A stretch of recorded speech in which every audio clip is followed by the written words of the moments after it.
Hello दोस्तों, स्वागत है आपका आपके पसंदीदा प्लेटफॉर्म नोट्सबुक आईएएस में। आज हम लोग यूपी जो मुख्य रूप से यूपी पीएससी का जो आरओ का जो पेपर है उसका पीवाईक्यू एनालिसिस करने वाले हैं, जो 2014 में पूछे गए थे प्रश्न। इससे पीछे जो पिछला जो सेशन था, हमारा जो पहला सेशन था, उसमें हम लोग देखे थे पीवाईक्यू का जो 2013 में पूछे गए थे जो प्रश्न आरओ में, वो हम लोगों ने डिस्कशन किया था। आज हम लोग 2014 में जो प्रश्न पूछे गए हैं आरओ से संबंधित, उस पर डिस्कशन करने वाले हैं। हालांकि ये जो डिस्कशन होने वाला है उसमें हम लोग करंट अफेयर्स इसमें थोड़ा सा इसको यहाँ से हटाएंगे इसमें से। उसका कारण ये है कि उस समय का जो करंट अफेयर्स है जो 2014 में पूछा गया था, वो तो अभी के लिए इम्पोर्टेंट है नहीं, क्योंकि वो उसका कोई काम नहीं है इस समय, इसलिए उसको यहाँ से रिमूव कर दिया गया है। बाकी जो आपको अगर आरओ का जो पेपर देना है, आप जब देख रहे हैं कैलेंडर भी आ गया उसका, तो उस हिसाब से आप अपने 1 या 1.5 साल, लगभग 1.5 साल के अंतर्गत जितने भी करेंट्स हैं उनको आप लोग देख लेंगे, ठीक है। तो हम लोग वही प्रश्न डिस्कस करने वाले हैं जो केवल और केवल जीएस का है, ठीक। जो उसमें मैथ, जो रीजनिंग या जो करंट पूछता है उसको हम लोग डिस्कशन नहीं करेंगे। उसका कारण ये है कि जो आपका करंट बेस्ड जो क्वेश्चन होता है वह करंट अफेयर्स आधारित क्वेश्चन उसी वर्ष या उससे 1.5 साल 2 साल के अंतर्गत का होता है। इतना 10 साल 12 साल का गैप इनका कोई मतलब नहीं रहा उसका, तो इसलिए उसको हम लोग नहीं डिस्कस करेंगे केवल और केवल जीएस के प्रश्नों का, ठीक है। तो जल्द से जल्द जुड़ जाइए ताकि हम लोग अपने सेशन को शुरू करें। और ये जो सेशन जो हम लोग शुरू कर रहे हैं, इसमें सभी तरह के जीएस के जो प्रश्न है, वो जैसे आपके पॉलिटी से रिलेटेड प्रश्न भी इसमें आपके डिस्कशन किए जाएंगे। उस पर पॉलिटी से रिलेटेड जहाँ भी डिस्क्राइब करना होगा पूरे आंसर को, वहाँ हम लोग डिस्क्राइब करेंगे, क्यों वह ऑप्शन सही है क्यों गलत है, उसको भी हम लोग यहाँ पे देखने का प्रयास करेंगे। फिर जैसे आपको पता है कि इसमें आरओ में जो कॉन्स्टिट्यूशन है उसका रोल तो ज़्यादा होता नहीं है, तो हिस्ट्री से कितना इम्पोर्टेंट जो है प्रश्न है आते हैं, या भूगोल से जो सर्वाधिक मात्रा में पूछा जाता है, तो ये सब को हम लोग भी वेटेज देंगे, कहाँ कहाँ से प्रश्न आया है और किस तरह से आया है, कौन ऐसा सोर्स है जो आप अप्लाई कर लेंगे तो तैयार हो जाएगा, उसके बारे में भी हम लोग बताएंगे इसमें, ठीक। तो जैसे पहला प्रश्न दिया हुआ है आपके सामने कि गोपथ ब्राह्मण संबंधित है।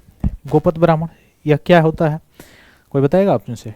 गोपथ ब्राह्मण क्या होता है? एक यह गोपथ ब्राह्मण शब्द है क्या, कहाँ पे लिखा गया है? हाँ, वैदिक काल जब आप पढ़ेंगे तो टोटल वेदों की संख्या कितनी है, कितनी बताई गई है? कुल वेदों की संख्या कितनी बताई गई है? 4 वेद हैं। हालांकि वेदों के रूप में मान्यता 3 ही को है, कुल मिला के वेदों की संख्या कितनी है? 4 है। कौन कौन से? यजुर्वेद, सामवेद, अथर्ववेद, ऋग्वेद। इसमें से सबसे पुराना वेद अगर आपसे पूछा जाए तो कौन सा होगा? ऋग्वेद होगा, सबसे पुराना ऋग्वेद होगा। अच्छा, ऋग्वेद के 10वें मंडल में अगर हम बात करें तो 10वें मंडल में किस चीज़ का जिक्र है, बता सकते हैं आप लोग? 10वें मंडल में, ऋग्वेद के 10वें मंडल में किस चीज़ का जिक्र है? कमेंट बॉक्स में बताइए। तो वैसे ही दूसरा वाला जो है वो है यजुर्वेद। तो सबसे पुराना जो है वो ऋग्वेद है। अगर सीक्वेंस आपसे अगर पूछ दे तो सबसे पुराना आपका ऋग्वेद होगा, दूसरा जो होगा यजुर्वेद, तीसरा जो है वो है सामवेद। अच्छा, सामवेद का कनेक्शन किससे है? सामवेद का किससे है? हाँ, गायन से है, ठीक। गायन, संगीत, ये सारी चीज़ों से किसका है? सामवेद का संबंध है, ठीक। अथर्ववेद जो है इसका संबंध किससे है? अथर्ववेद का जादू टोना ये सारी चीज़ें जो है, ये सबका जो है संबंध किससे है? अथर्ववेद। ये सबसे बाद वाला वेद है, ठीक ना, इसलिए इसको मान्यता भी उन्हें, मुख्यतः जो वेद है वो 3 ही है। तो चौथा जो वेद है अथर्ववेद, ये सबसे लास्ट में जोड़ा गया वेदों में। अब यहाँ से आपसे प्रश्न और क्या पूछा जा सकता है? जैसे ये ट्रेंड आपको बता रहा है कि गोपथ ब्राह्मण पूछा हुआ है, यानी सभी जो आपको दिखाई दे रहे हैं वेद, इन सभी वेदों में अपना इसका खुद का ब्राह्मण होता है, उपवेद होता है, उससे संबंधित प्रश्न पूछ सकते हैं, ठीक है। तो यहाँ से पूछा जा सकता है। फिर ऋग्वेद से तो बहुत सारे प्रश्न बन सकते हैं। जैसे इसमें सूक्तियों की संख्या अगर आपसे पूछा जाए कि ऋग्वेद में कितनी सूक्तियाँ हैं, तो आप कितने बताएंगे? कितनी सूक्तियाँ हैं? 1028। मंडल जो है आपसे मैंने पूछा ही 10वें मंडल में क्या है, आप बताएंगे कमेंट बॉक्स में। तो सूक्तियाँ कितनी हैं? टोटल 1028 हैं। और टोटल सभी के सभी किस में लिखी हुई हैं? तो इसमें संस्कृत में। किस में रचित है? संस्कृत में। जो वैदिक काल आप पढ़ेंगे उसमें आप हिस्ट्री में पढ़ते होंगे ये सारी चीज़ें। यजुर्वेद में वही चीज़ें जो है लिखी गई हैं किसमें? गद्य पैटर्न में, ठीक ना। तो गोपथ ब्राह्मण हमसे प्रश्न पूछा हुआ है। गोपथ ब्राह्मण किससे संबंधित है? अथर्ववेद से। किससे संबंध है? अथर्ववेद। तो इससे जो क्वेश्चन जो है, प्रश्न जो है बन सकता है वो मैंने बताया, और इसके अंदर भी बन सकता है, उसको आप लोग थोड़ा सा देख लेंगे। तो गोपथ ब्राह्मण जो है यह किसका है? अथर्ववेद का है, ठीक है। तो यहाँ पे देखिए गोपथ किसका है? अथर्ववेद का है, एकमात्र ब्राह्मण ग्रंथ से ही है। वैसे ही ऐतरेय और कौशितकी कहा जाए तो वह किसका ब्राह्मण है? तो ऋग्वेद का है, ठीक है। वैसे शतपथ और तैतरीय यह किसका है? यजुर्वेद का है। और पंचवीस तथा तांडय यह ब्राह्मण किसका है? सामवेद का है, ठीक है। तो इसको भी साथ साथ आप लोग याद रखेंगे कि इसका किसका ब्राह्मण ग्रंथ क्या होता है, ये भी पूछा जा सकता है। अगला है नयनार कौन थे? नयनार के बारे में आपसे पूछा हुआ है। देखिए ये धार्मिक जो संप्रदाय है वहाँ से प्रश्न आया हुआ है, ठीक है, जब सूफी आंदोलन वगैरह ये सारी चीज़ें थे। तो नयनार किससे संबंधित है? आप बताइए, नयनार किससे संबंधित है? नयनार किससे संबंधित है? किससे? शैव जो उपासक होते हैं, भगवान शिव के जो उपासक होते हैं, उनको क्या कहा जाता है? नयनार कहा जाता है, ठीक ना। उन्हें क्या कहा जाता है? नयनार कहा जाता है। अच्छा, आप लोग बताएंगे जो वैष्णव जो उपासक होते हैं उनको क्या कहा जाता है, ठीक ना, उसे क्या कहा जाता है बताइए। तो नयनार का मतलब शैव धर्मानुयायी, ठीक। तो आप देखेंगे दक्षिण भारत में देखेंगे तो पूर्व मध्यकाल में भगवान विष्णु की उपासना करने वाले अलवार कहलाते हैं, और भगवान शिव की उपासक जो थे उनको क्या कहा जाता है? नयनार कहा जाता है, ठीक ना। नयनारों की संख्या 63 मानी गई है, और अलवारों की संख्या कितनी मानी गई है? 12। तो यहाँ से भी प्रश्न आपसे पूछा जा सकता है, सब हिस्ट्री के प्रश्न है, ठीक ना। अगला प्रश्न की तरफ अगर हम चले, वल्लभी विश्वविद्यालय स्थित है। वल्लभी विश्वविद्यालय कहाँ पे स्थित है बताइए? बिहार में, उत्तर प्रदेश में, कहाँ पे, किस जगह पे स्थित था वल्लभी? तो वल्लभी जो यूनिवर्सिटी है वो कहाँ पे स्थित था? गुजरात में, ठीक है। अच्छा, गुजरात में यह कौन कौन सी नदियाँ मुख्य रूप से अगर देखें तो नदियों के बारे में, नर्मदा एक नदी जाती है, एक तापी जाती है, ठीक है। उसके बाद से कोई नदी है? हाँ, लूनी है, ठीक है। एक है साबरमती, ठीक है। ये कुछ प्रमुख नदियाँ हैं, इनको याद रखना भी जरूरी है, ठीक। तो वल्लभी विश्वविद्यालय। अच्छा, नर्मदा के तट पे ही है केवड़िया जगह एक, जहाँ सरदार सरोवर बांध बना हुआ है नर्मदा नदी पे। कहाँ पे? गुजरात में है, इसको भी याद रखिएगा। तो वल्लभी प्राचीन भारत का एक नगर था जो 5वीं से 8वीं शताब्दी में मैत्रक वंश की राजधानी रही वहाँ पे। और सौराष्ट्र में, चूंकि बाद में आपको पता भी है कि बाद में महाराष्ट्र और गुजरात बना, पहले इसका नाम सौराष्ट्र ही था। तो बाद में गुजरात राज्य के भावनगर के बंदरगाह के पश्चिमोत्तर में खंबात की खाड़ी के मुहाने पर स्थित था। मान्यता अनुसार देखा जाता है तो बताया जाता है कि 470 ईस्वी में मैत्रक वंश के संस्थापक सेनापति भट्टारक ने इसकी संस्थापना की थी। और यहाँ की प्रसिद्धि का महत्वपूर्ण कारण वल्लभी विश्वविद्यालय जो था वह था, जो तक्षशिला और नालंदा की परंपराओं में था, और बौद्ध धर्म की हीनयान शाखा की शिक्षा का प्रमुख केंद्र था। तो यहाँ से प्रश्न आपसे पूछा सकता है कि जो वल्लभी जो है प्राचीन भारत का जो नगर था जो कि गुजरात में स्थित है, वह किसका केंद्र था? तो बौद्ध धर्म की हीनयान शाखा का, ठीक है। किन शाखा का? हीनयान। अच्छा, एक प्रश्न और बताएंगे आप लोग, पिछले क्लास में हालांकि हम लोगों ने डिस्कशन भी किया था कि महायान और हीनयान ये दो संप्रदायों में बौद्ध धर्म कब बटा, यानी कौन सी, जैसे 4 बौद्ध संगीतियाँ हुई थी, प्रथम, द्वितीय, तृतीय, चतुर्थ। तो चारों में से किस बौद्ध संगीति में महायान और हीनयान के रूप में बौद्ध धर्म जो है वह बट गया, ठीक है। और ये भी साथ साथ बताएंगे कमेंट बॉक्स में कि बौद्ध धर्म की कौन सी संगीति हुई थी जिसमें विनय पिटक की रचना की गई। विनय पिटक जी है, त्रिपिटक है ना, त्रिपिटक है ना बौद्ध धर्म में, तो उसमें विनय पिटक की जो है रचना कब की गई थी, किस बौद्ध संगीति में, ये भी बताइएगा। अगला प्रश्न क्या है? हीनयान अवस्था का विशालतम एवं सर्वाधिक विकसित शैलकृत चैत्य गृह, यानी चैत्य गृह से संबंधित ये पूछा जा रहा है प्रश्न कि चैत्य गृह कहाँ है? यह पीतलखोरा में है, जुन्नार में है, कारले का या बेडसा में? तो ये तो बहुत ज़्यादा प्रचलित है, आपको पता भी होगा कहाँ पे होगा, कहाँ पे होगा। तो किस अवस्था का पूछ रहा है? हीनयान अवस्था का। तो हीनयान अवस्था का कहाँ गया? कारले का चैत्र आप नाम सुने होंगे, तो कारले में है, ठीक। तो हीनयान अवस्था का विशालतम सर्वाधिक विकसित शैलकृत चैत्य गृह जो है कारले का है। कहाँ पे है ये कारले का चैत्र? लोनावाला महाराष्ट्र में स्थित है, ठीक। भाजा, कोंडाने, पीतलखोरा, जनता, बेडसा आदि चैत्य गृहों का भी संबंध हीनयान धर्म से ही रहा है। तो हीनयान और महायान अब बताइए किस बौद्ध संगीति में बट गया? चतुर्थ बौद्ध संगीति। अच्छा, चतुर्थ बौद्ध संगीति किसके शासनकाल में हुआ था? चतुर्थ बौद्ध संगीति किसके शासनकाल में हुआ था, बताएंगे। अगला प्रश्न बताइए, सप्तपर्णी गुफा, सप्तपर्णी गुफा कहाँ पे स्थित है और किस धर्म से संबंधित है, आप एक और प्रश्न बताएंगे। जो सप्तपर्णी जो गुफा है यह कहाँ पे स्थित है, कहाँ पे स्थित है, मैं राज्य बता दे रहा हूँ, राज्य का नाम है बिहार। अब बिहार में बताइए कहाँ पे है, बिहार में तो सांची को छोड़ दिया जाए, सांची कहाँ पे है, मध्य प्रदेश में है, इनको अगर छोड़ दिया जाए तो नालंदा हो गया। अच्छा, नालंदा विश्वविद्यालय का जो है मुख्य रूप से देखा जाए तो किसने बनवाया था, कुमारगुप्त ने, ये आपको पता भी होगा, गुप्त साम्राज्य का शासक था कुमारगुप्त। और एक है राजगृह, एक है पावापुरी। तो सप्तपर्णी गुफा कहाँ पे स्थित है, कहाँ पे स्थित है, राजगृह में स्थित है, ठीक ना। और नालंदा वाला इस बार तो बिल्कुल मतलब देख के जाइएगा, क्योंकि नालंदा चर्चा में रहा है पिछले 1-1.5 साल में, ठीक है। तो यहाँ से भी प्रश्न बन सकता है। तो राजगृह जो है ये कहाँ पे, बिहार में, यहीं पे सप्तपर्णी गुफा है। किस धर्म से रिलेटेड है सप्तपर्णी गुफा, बताइए किस धर्म से रिलेटेड है। तो यहीं पे प्रथम बौद्ध संगीति हुई थी, किसके शासनकाल में, अजातशत्रु के शासनकाल में, ठीक है। और अजातशत्रु के शासनकाल में हुआ था कब, जिस वर्ष भगवान बुद्ध की डेथ हुई थी, मृत्यु हुई थी, यानी महापरिनिर्वाण जिसको कहा जाता है बौद्ध धर्म में, उसी वर्ष प्रथम बौद्ध संगीति की गई थी। और प्रथम बौद्ध संगीति का आयोजन किसके द्वारा किया गया था, उस समय शासक कौन था, अजातशत्रु था, ठीक ना। और कहाँ पे हुआ था, जिस जगह पे हुआ था उस जगह का नाम क्या है, सप्तपर्णी गुफा, 483 ईसा पूर्व में हुआ था। और यह सप्तपर्णी गुफा कहाँ पे पड़ता है, तो राजगृह में पड़ता है, जो कि आज बिहार राज्य जो है वहाँ पे पड़ता है, ठीक है। अब यहीं पे क्या हुआ था, मैंने शुरुआत में जो प्रश्न पूछा था उसका आंसर यहीं पे लिखा हुआ है। यहीं पर विनय पिटक और सूत्र पिटक 2 भागों में बट गया था, यानी प्रथम बौद्ध संगीति जो हुई थी, इसी बौद्ध संगीति में विनय पिटक का निर्माण हुआ, ठीक ना। तो त्रिपिटक है ना बौद्ध धर्म में, उसमें से विनय पिटक की जो रचना हुई इसी यानी प्रथम बौद्ध संगीति में। और ये प्रथम बौद्ध संगीति उसी वर्ष हुई थी जिस समय महापरिनिर्वाण हुआ था। अच्छा, महापरिनिर्वाण कहाँ पे हुआ था, कहाँ पे हुआ था महापरिनिर्वाण, हाँ कुशीनगर उत्तर प्रदेश में हुआ था, ठीक ना।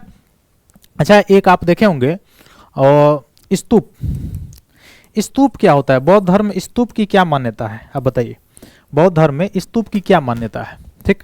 अच्छा, ये यहाँ से भी प्रश्न बन सकता है कि इसकी अध्यक्षता किसने किया था, तो इसकी अध्यक्षता महाकश्यप ने की थी, ठीक है। ये सारी चीज़ें मैंने पिछले उससे पिछले क्लास में बताई थी। एक अभी हाल ही में कुछ इसी सप्ताह में न्यूज बना हुआ था कि कोई बौद्ध धर्म से रिलेटेड कोई चीज़ खोजी गई है एकोलॉजिस्ट के द्वारा, पुरातत्व विज्ञान के जो जितने भी सदस्य उनके द्वारा खोजा गया था।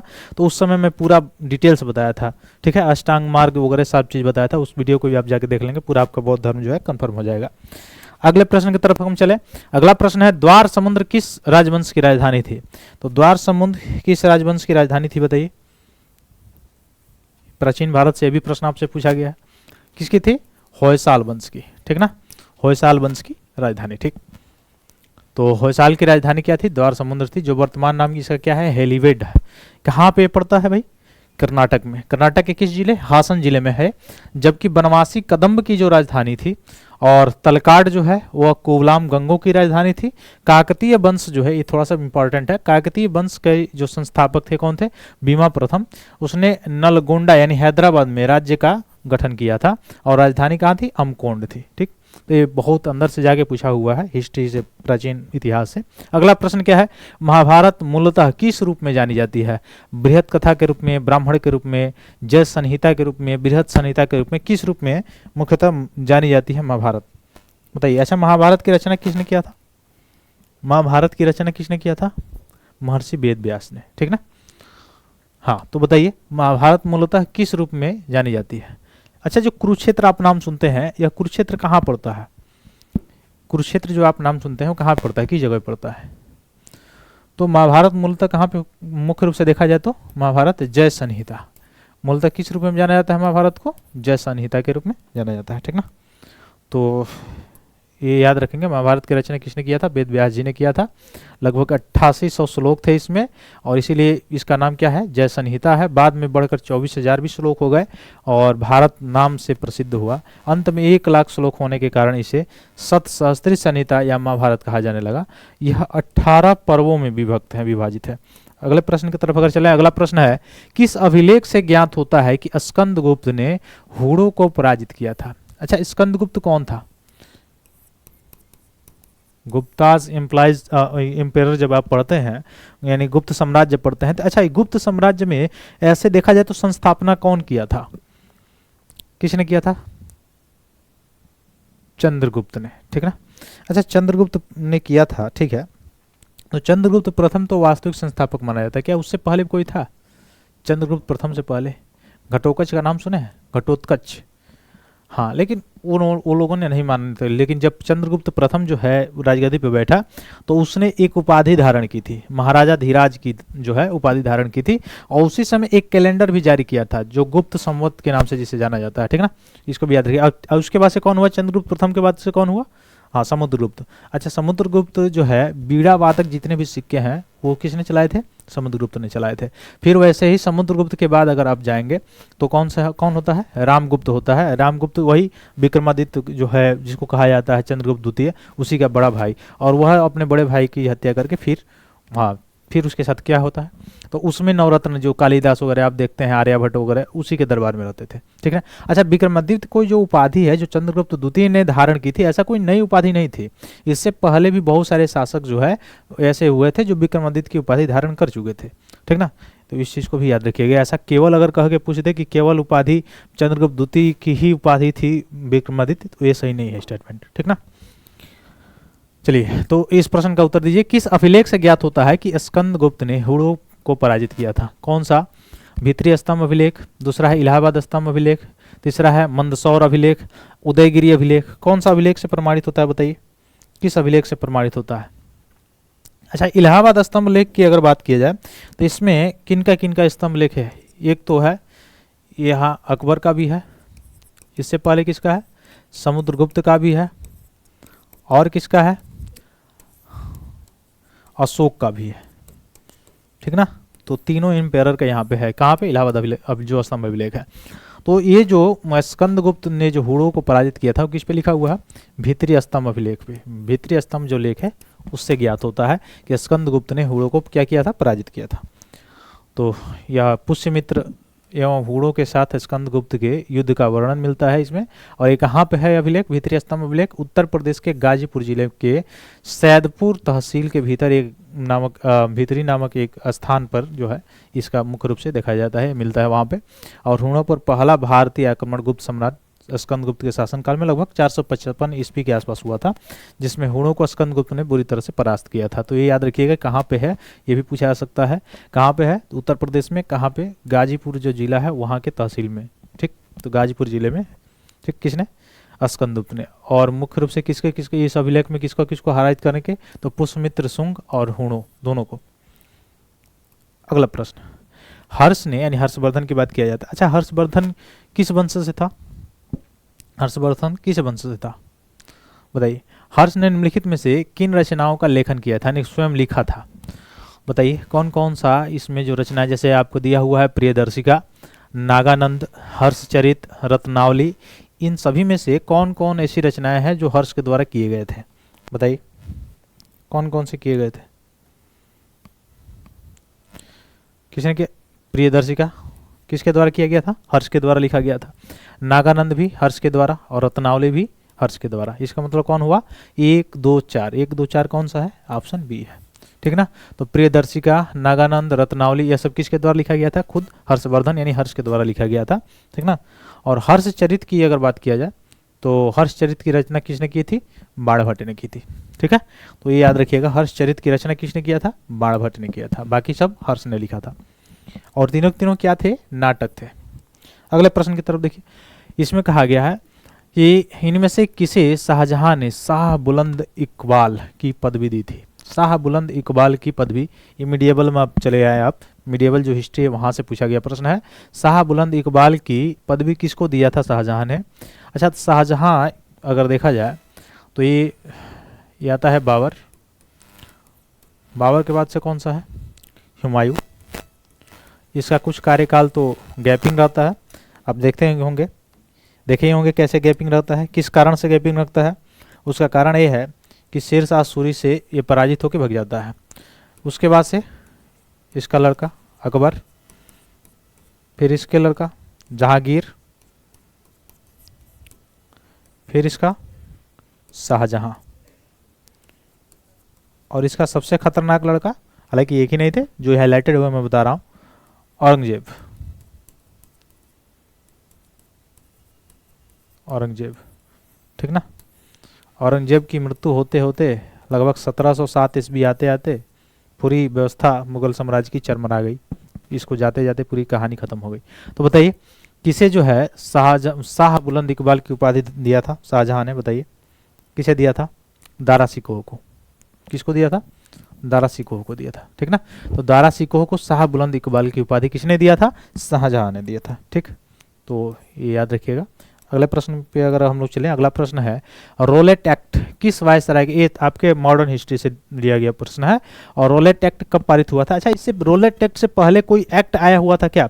कोई ब्रिटिश गवर्नमेंट ने कोई एक्ट पारित किया हुआ था क्या इससे पहले? जस्ट इसके पहले रोलेट एक्ट जो पारित हुआ था उसके जस्ट पहले कोई ऐसा एक्ट पारित किया था क्या?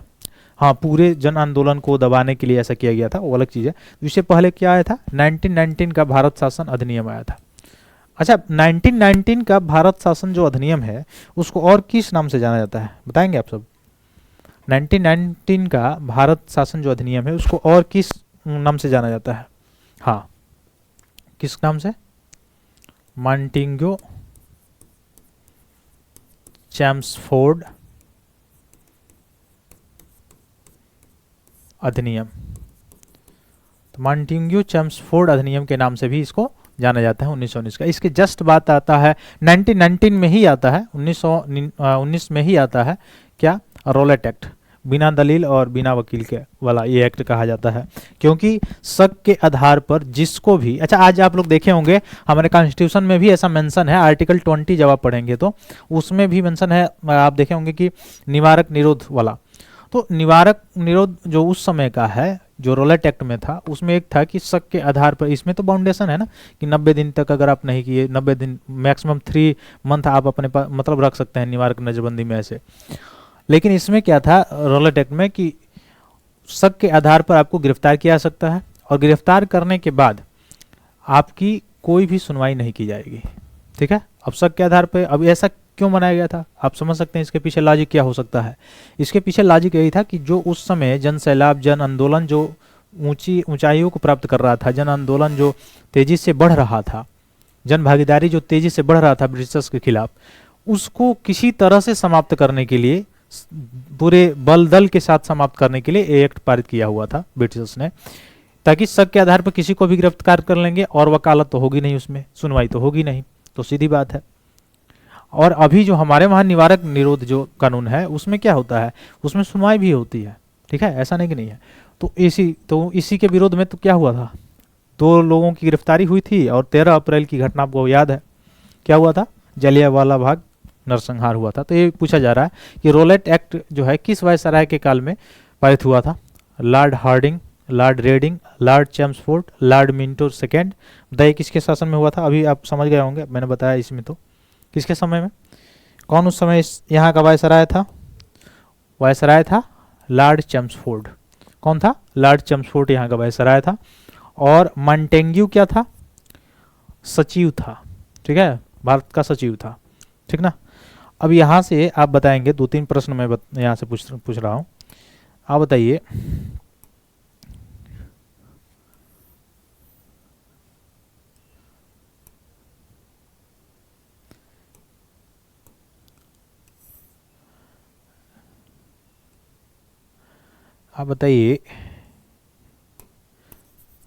कि जो चैम्सफोर्ड अधिनियम आया था वो तो अलग बात है, लेकिन अगर आपसे पूछा जाए कि भारत का पहला बंगाल का गवर्नर कौन था, तो आप क्या बताएंगे? आपसे पूछा जाए बंगाल का फर्स्ट गवर्नर जनरल कौन था, तो आप क्या बताएंगे? तीसरा पूछा जाए भारत का फर्स्ट गवर्नर जनरल कौन था, तो आप क्या बताएंगे? ये पूछा जाए आपसे कि भारत का प्रथम वायसराय कौन था, तो आप क्या बताएंगे? और स्वतंत्र भारत का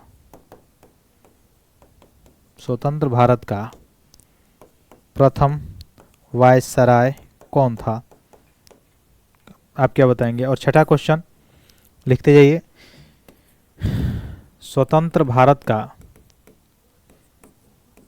स्वतंत्र भारत का भारतीय स्वतंत्र भारत का भारतीय गवर्नर जनरल कौन था।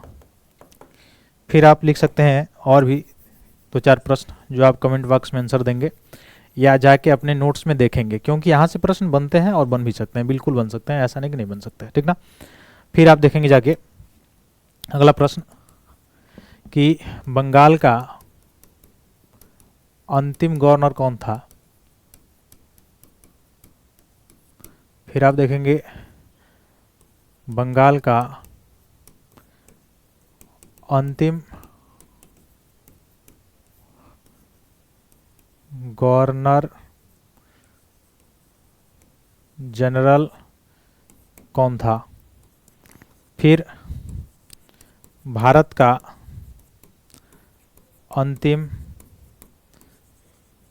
गवर्नर जनरल कौन था। और लास्ट क्वेश्चन, स्वतंत्र भारत का अंतिम गवर्नर जनरल कौन था। ये टोटल 10 क्वेश्चन है। इस 10 क्वेश्चन को आप सर्च कीजिए या तो कमेंट भी कीजिए, ताकि या तो आप लिखेंगे या कमेंट करेंगे तो आपको याद हो जाएगा। और यहाँ से प्रश्न बनते ही बनते हैं। इसके और अंदर भी चला जाए तो वहाँ से भी प्रश्न बनेंगे। 1773 का जो रेगुलेटिंग एक्ट है वहाँ से, फिर 1784, फिर 1792, फिर उसके बाद से आप आगे बढ़ते जाइए, फिर 1813 का, 1833 का, फिर 1858 का आएगा, ठीक ना। 1858 के बाद से फिर से 1909 का आएगा, फिर 1919 का आएगा, उसके बाद से 1935 का, फिर 1947 का। यहाँ तक तो कम से कम आपको याद होना चाहिए, क्योंकि यहाँ से कहीं से प्रश्न पूछा जा सकता है, ठीक ना। तो इसको याद रखिएगा। तो इस प्रश्न का उत्तर क्या कौन सा था, ऑप्शन सी था। अगले प्रश्न की तरफ चलिए। अगला प्रश्न है भारतीय स्वतंत्रता अधिनियम यानी इंडियन फ्रीडम जो एक्ट है 1947, यह कब प्रभावी हुआ। 10 जुलाई को, 18 जुलाई को, 14 अगस्त को, 4 जुलाई को, कब प्रभावी हुआ बताइए, कब प्रभावी हुआ। ये प्रभावी कब हुआ, 18 जुलाई 1947 को, ठीक है, 18 जुलाई 1947 को, ठीक है।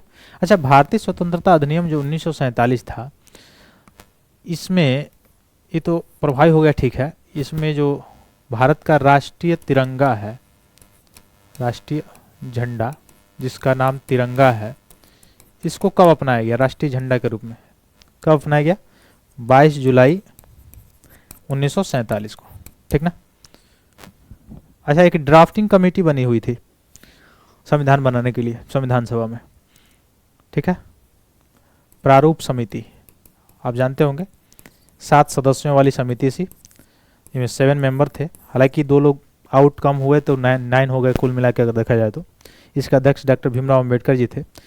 यह प्रारूप समिति जो ड्राफ्टिंग कमेटी है, यह कब गठन हुआ, इसका गठन कब हुआ। मैं ईयर बता दे रहा हूँ 1947, मंथ भी बता दे रहा हूँ अगस्त, आप डेट बताएंगे किस डेट को हुआ था, किस डेट को हुआ था। चलिए, तो 18 जुलाई 1947 को स्वतंत्रता अधिनियम पारित किया गया था, और इसमें भारत और पाकिस्तान दोनों के लिए अलग अलग। तो 14 अगस्त को पाकिस्तान और 15 अगस्त को क्या हुआ, 14 अगस्त की रात को भारत स्वतंत्र हुआ। अगला प्रश्न है, ब्रिटिश वस्तुओं के बहिष्कार को राष्ट्रीय नीति के रूप में अपनाया गया था, कब अपनाया गया था, 1899, 1901, 1905, 1903, कौन सा ऑप्शन सही होगा बताइए, कब ऐसा किया गया था। 1899 देखिए कोई एक्ट था नहीं, 1901 में कोई बात ही नहीं थी, 1903 में भी कोई नई बात थी। यहाँ पर क्यों ऐसा किया गया, उसका कारण था, उसका कारण क्या था, इसी समय ब्रिटिशर्स ने बंगाल को क्या किया, अगर ये बंगाल है, सपोज दैट कि मान लीजिए ये बंगाल है, या यह बंगाल वाला, ये बंगाल वाला इलाका है,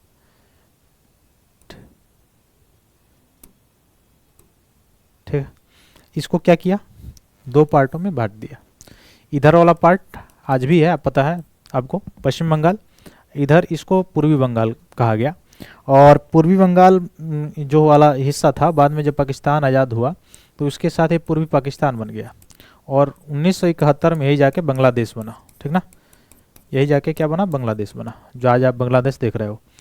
तो ये वेस्ट बंगाल है, ये बंगाल का विभाजन हो गया था। तो बंगाल के विभाजन के ही विरोध में क्या हुआ था, वस्तुओं के, ब्रिटिश वस्तुओं के बहिष्कार के लिए राष्ट्रीय नीति, नेशनल पॉलिसी के रूप में अपनाया गया था। कब, 1905 में। हालांकि इस समय राखी भी बांधे थे एक दूसरे को, जो कलकत्ता वगैरह क्षेत्र में आप जाएंगे तो वहाँ पे हिस्ट्री पढ़ेंगे तो वहाँ पे एक दूसरे को राखी, जैसे रक्षाबंधन भी बनाया गया था राखी बांध के, ठीक है, एकजुट करने के लिए सभी को, ठीक। और विदेशी वस्तुओं का बहिष्कार किया गया और बहुत ज़्यादा विरोध भी हुआ था बंगाल विभाजन का। हालांकि बाद में बंगाल विभाजन पुनः रद्द भी किया गया बहुत ज़्यादा विरोध होने के बाद उसके। लेकिन यहाँ पे एक घटना घटी, कौन सी घटना घटी, 1906 में क्या हुआ, एक पार्टी निकल गई यहाँ से, आपको पता है कौन सी पार्टी है, मुस्लिम लीग, ठीक ना।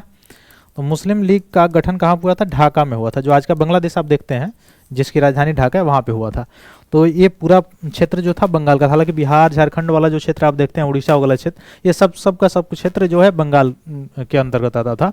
1911 के आसपास, 1911 या 1912 के आसपास क्या हुआ, यह बंगाल से ये भी विभाजित हो गया और बिहार और उड़ीसा को एक राज्य में रखा गया था। बिहार, उड़ीसा, झारखंड ये सब एक राज्य में थे 1912 के आसपास, ठीक ना।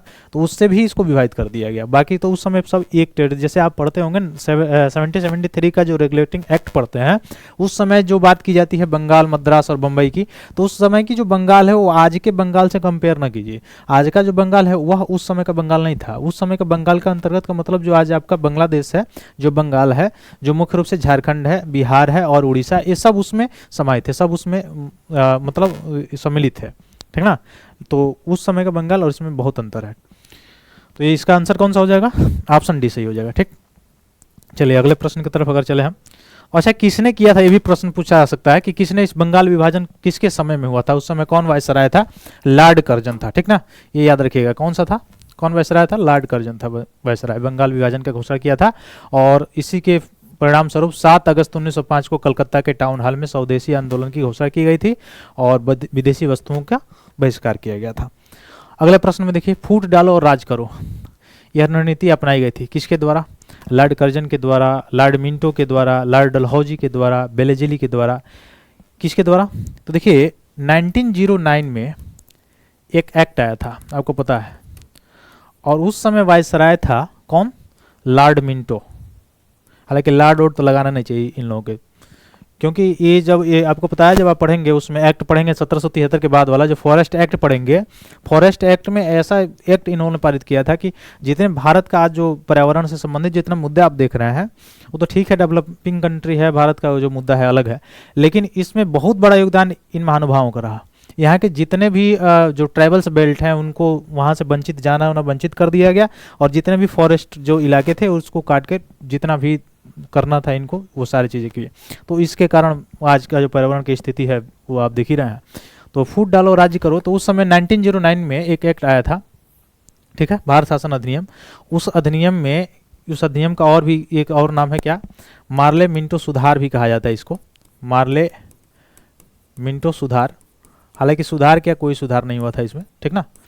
तो मार्ले मिंटो सुधार। अब इसमें क्या किया, सांप्रदायिकता को और फैला दिया।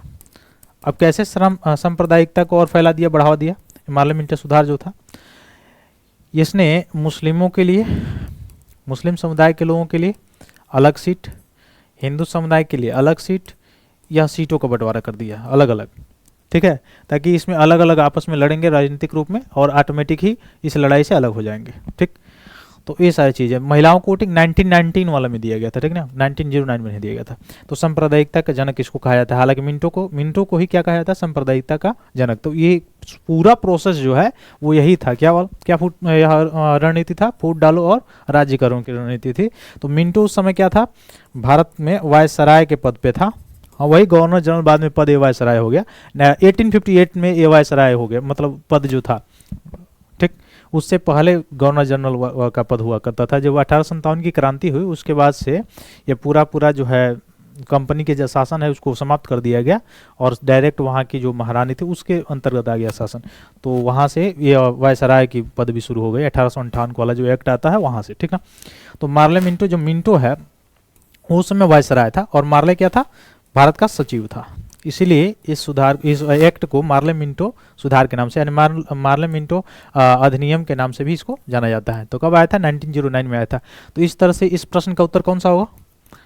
बी हो जाएगा। ठीक है, कौन सा ऑप्शन सही होगा? ऑप्शन बी सही होगा, लॉर्ड मिंटो जो है इसके द्वारा किया गया था। अच्छा, लॉर्ड कर्जन अभी हम लोगों ने पढ़ा है 1905 में क्या किया था? बंगाल विभाजन, इसलिए प्रसिद्ध है थोड़ा सा। लॉर्ड डलहौजी जो डलहौजी था 1853 के आसपास, आप देखे होंगे जितने डॉक्ट्रिन्स ऑफ लैप्स आप पढ़े होंगे, यानी राज्य की हड़प नीति जिसको कहा जाता है, झांसी वगैरह सारी चीज़ें, अवध को, ये सब चीज़ें, तो वो सारी चीज़ें ये किसका काम है? डलहौजी का काम है। हालांकि मुंबई से थाड़े के बीच में इसी के कार्यकाल में पहली बार रेलगाड़ी चला, टेलीफोन वगैरह, तार वगैरह का सारा काम किया गया। लेकिन डॉक्ट्रिन्स ऑफ लैप्स के लिए ये सबसे ज़्यादा प्रसिद्ध है डलहौजी। ठीक, तो इसको भी साथ में याद रखेंगे। अगले प्रश्न की तरफ चले। अगला प्रश्न है, गद्दर पार्टी का मुख्यालय कहाँ था? ये तो पिछले ही क्लास में हम लोग देखे थे। कहाँ पे था बताइए आप लोग, बताइए गदर पार्टी का मुख्यालय कहाँ पे था, हेडक्वार्टर कहाँ पे था? मैं बता दे रहा हूँ, यूएसए में था। और यूएसए में एक जगह है वहीं पे, संयुक्त राज्य अमेरिका में। अच्छा, यूएसए एक वीजा देता है, H1B वीजा, इसके बारे में बताएंगे क्या आप लोग? H1B वीजा है क्या? चलिए उसको कमेंट बॉक्स में बताइएगा। इसको बताइए, गदर पार्टी का मुख्यालय कहाँ पे था? हाँ, लाला हरदयाल से ही जुड़ा हुआ है। मैं कहाँ कह रहा हूँ कि नहीं, लाला हरदयाल से ही जुड़ा हुआ है।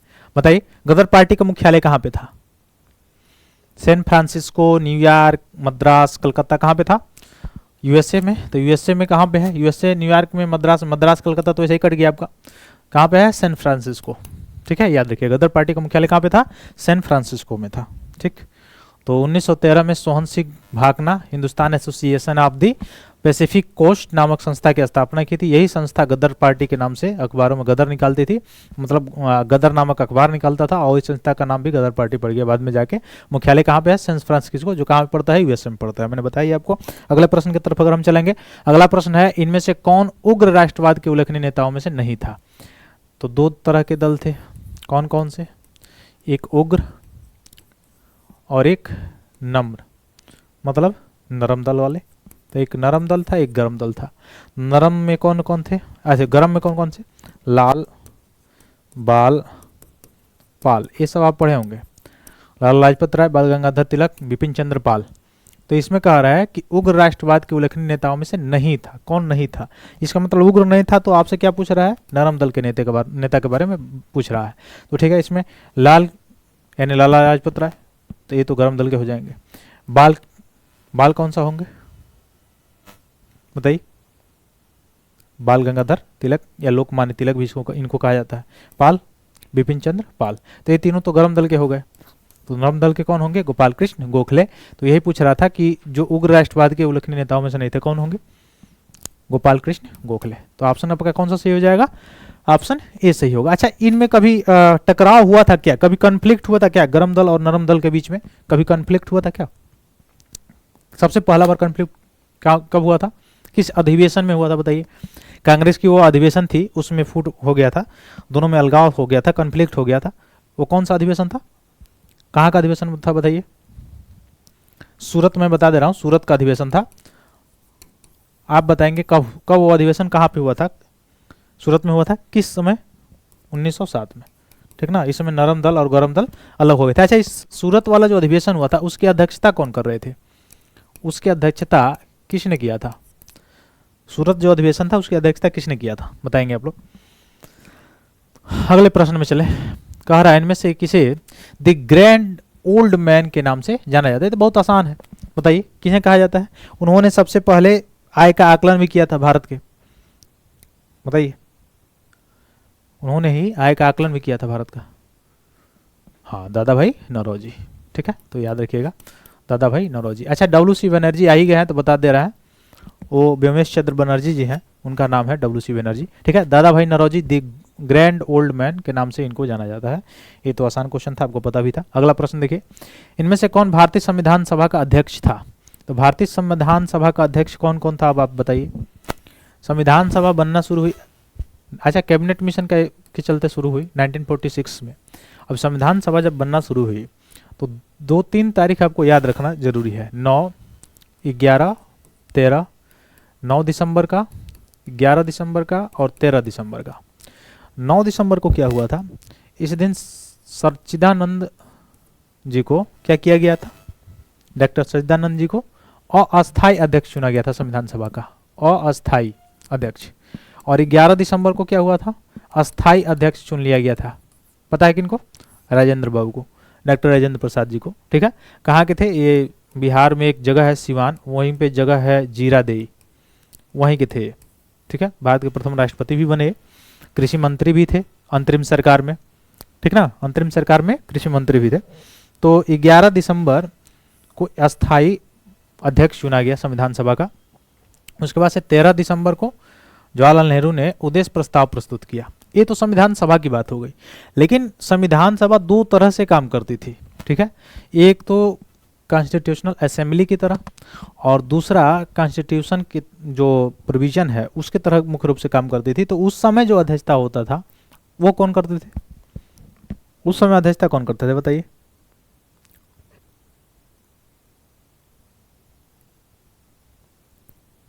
उस समय अध्यक्षता कौन करते थे? उस समय गणेश वासुदेव मालवंकर। यानी जब यह असेंबली किसके तरह कार्य करती थी? विधानसभा के रूप में कार्य करती थी, केंद्रीय विधानसभा के रूप में कार्य करती थी, तो इसकी अध्यक्षता गणेश वासुदेव मालवंकर करते थे। और जब संविधान सभा के रूप में कार्य करती थी तो अध्यक्षता कौन करते थे? डॉक्टर राजेंद्र प्रसाद। तो ये हमसे पूछा था, तो इसने मैंने पूरा बता दिया। ठीक है, अल्पसंख्यक समिति के अध्यक्ष सरदार पटेल जी थे, प्रारूप समिति के भीमराव अम्बेडकर जी थे, ये तो आपको आता ही है। अगला प्रश्न चलिए। अगला प्रश्न क्या है? स्वतंत्रता का नवग्रहित तिरंगा पहली बार कब लहराया गया? यानी जो ये तिरंगा आप देख रहे हैं वह पहली बार कब लहराया गया था बताइए? अब इससे जुड़ा हुआ एक तथ्य है, हमारा संविधान बनकर तैयार हो गया था कब? 26 नवंबर 1949 को ही। फिर भी आप देखे हैं कि 26 जनवरी को हम लोग गणतंत्र दिवस मनाते हैं, और 26 जनवरी 1950 को ही लागू किया गया। आखिर क्या बात रही थी भाई? आखिर क्या बात रही थी कि 26 जनवरी 1950 को लागू किया गया? जब बन गया था 2 माह पहले तो लागू कर देना चाहिए था। क्या कारण था? इसका कारण ये था कि 1929 से पहले 1928 एक नेहरू रिपोर्ट आता है। ठीक है, जिसको कलकत्ता में एक बैठक चलती है कांग्रेस की, उसमें उसको अपनाया नहीं जाता है। और 1928 में वहाँ पे अध्यक्षता कौन करते हैं? कांग्रेस की कमेटी की अध्यक्षता कौन करते हैं? मोतीलाल नेहरू जी। और 29 में 1929 में पहली बार नवयुवक इनके ही लड़के पंडित जवाहरलाल नेहरू जी क्या करते हैं? किसका अध्यक्षता करते हैं? हाँ, कांग्रेस की अध्यक्षता करते हैं। ठीक, अब ये जब अध्यक्षता करते हैं दिसंबर के समय, तो ऐसा मनाया जाता है कि हम अब स्वाधीनता का, पूर्ण स्वाधीनता का ऐलान करेंगे, और 26 जनवरी 1930 को क्या करेंगे? पहली स्वाधीनता दिवस मनाएंगे। और तब से प्रत्येक वर्ष 26 जनवरी को स्वाधीनता दिवस के रूप में मनाया जाता था। यही कारण है कि लागू भी किया गया 26 जनवरी 1950 को। तो आपको तो अब उत्तर भी मिल गया होगा क्या कारण होगा। ये स्वतंत्रता का नवग्रहित तिरंगा पहली बार कब फहराया गया था? कब फहराया गया था बताइए? 31 दिसंबर 1929 को, 31 दिसंबर 1930, 31, 28 कब बनाया गया था? कब फहराया गया था? 1928 को तो नहीं, क्योंकि इसकी अध्यक्षता मोतीलाल नेहरू जी ने किया था। 29 वाले में जवाहरलाल नेहरू जी ने किया था, उसी समय फहराया गया था तिरंगा। और ये बताया गया था कि अगले वर्ष यानी 1 माह का समय जो होता है, या अगले उस 26 जनवरी को क्या किया जाएगा? 1930 में आने वाले 26 जनवरी को पूर्ण स्वाधीनता की घोषणा की जाएगी, और तिरंगा भी उस दिन लहराया गया। तो 31 दिसंबर 1929 का वो दिन था। ऑप्शन कौन सा सही हो जाएगा आपका? ऑप्शन बी सही हो जाएगा। ठीक है, अगला, तो पूर्ण स्वराज की घोषणा की गई थी, ये याद रखिएगा। अच्छा, अगला प्रश्न है, भूदान आंदोलन का प्रारंभ सर्वप्रथम किस राज्य में हुआ? मैं पूछ रहा हूं आपसे, भूदान आंदोलन किसने शुरू किया था? यहां से भी प्रश्न बन सकता है। भूदान आंदोलन किसने शुरू किया था, ये बताइए आप लोग। इस प्रश्न का उत्तर तो मैं बता दूंगा, आप लोग बताइए, भूदान आंदोलन किसने शुरू किया था? इस प्रश्न का उत्तर मैं बता रहा हूं, आप लोग बताइए, भूदान आंदोलन किसने शुरू किया था? किसने शुरू किया था? विनोबा भावे जी ने। विनोबा भावे, ठीक ना, तो याद रखिएगा।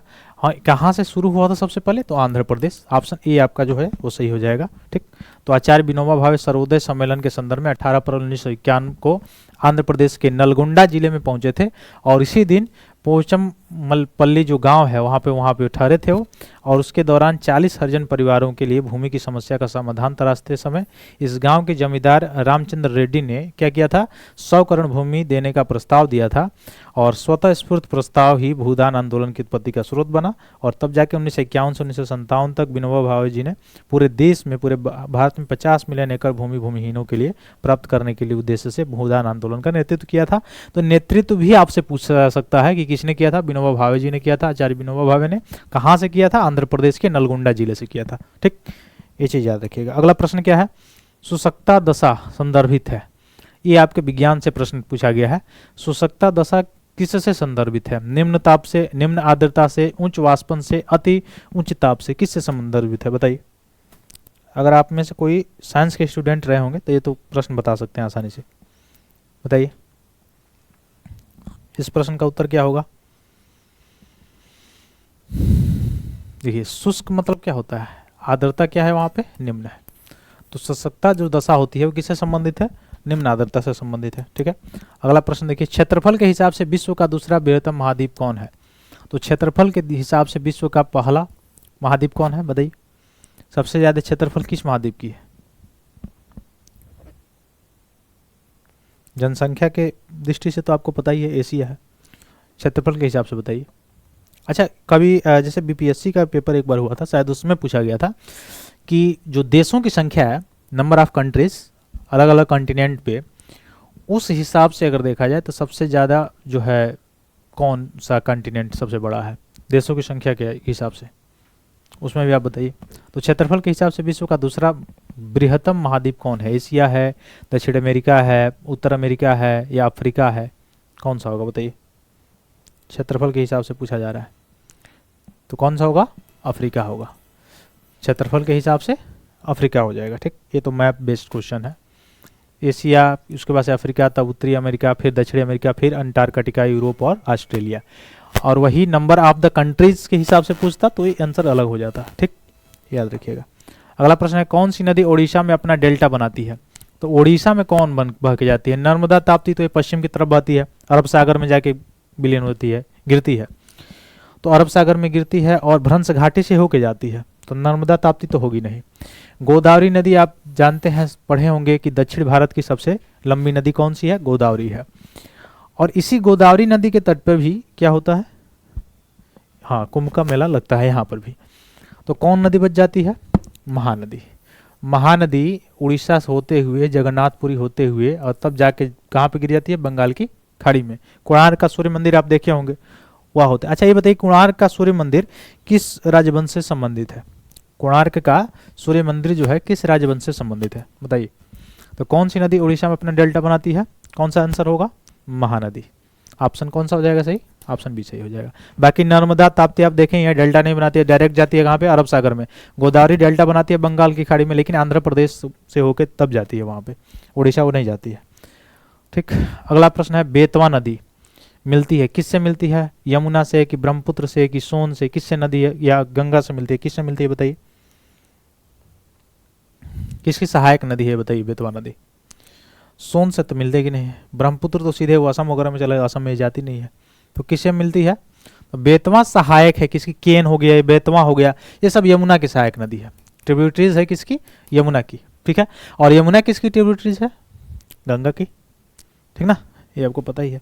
अच्छा, गंगा से यमुना किस, ऐसे गंगा आ रही है तो दाएं से मिलने वाली नदी है कि बाएं से, दाएं से। देखिए अगर इधर से आप चल रहे हैं, ऐसे याद कर लीजिएगा, तो आपका इधर वाला क्या होगा, राइट होगा, और इधर वाला क्या होगा, लेफ्ट होगा। तो इधर से जितनी नदियाँ आके मिलेंगी वो कौन सी नदियाँ होंगी, बाएं से मिलने वाली नदियाँ, और इधर से जितनी भी नदियाँ मिलेंगी वो दाएं से मिलने वाली नदियाँ होंगी। इस बार यूपीएससी ने पूछा भी था 2024 में कि गंगा से में मिलने वाली नदियों का क्रम, बाएं से मिलने वाली नदियों का क्रम बताइए, ऐसा पूछा हुआ था।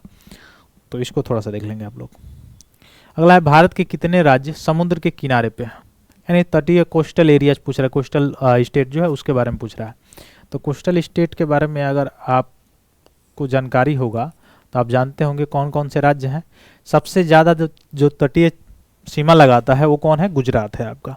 गुजरात के नीचे अगर आप आएंगे तो महाराष्ट्र होगा।